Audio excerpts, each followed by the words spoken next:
En un rincón del barrio más tradicional de Roma, el Trastevere, se encuentra esta pequeña iglesia, San Benito in Piscínula.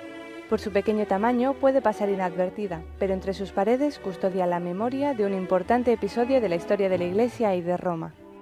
Se trata de una iglesia construida sobre la Domus Anicorum, así decían, o sea, la casa de los Anici, una familia patricia romana emparentada con San Benedetto da Norcia, en la cual, según cuenta la memoria, refiere la memoria histórica, el propio San Benedetto San Benito vino a vivir durante un periodo de 5 a 7 años, según las fuentes, para ser senador. Esta pequeña habitación era la celda de San Benito.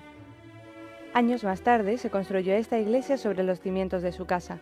Por eso este lugar, con más de 1000 años de historia, continúa siendo uno de los centros de peregrinación más importantes para la orden benedictina.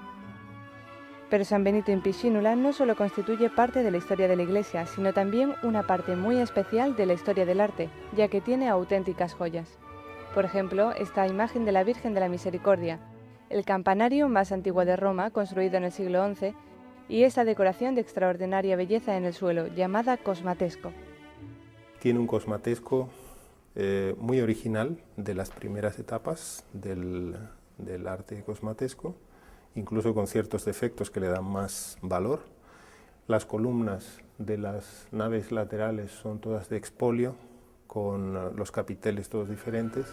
La antigua casa de San Benito es hoy la Casa de los Heraldos del Evangelio.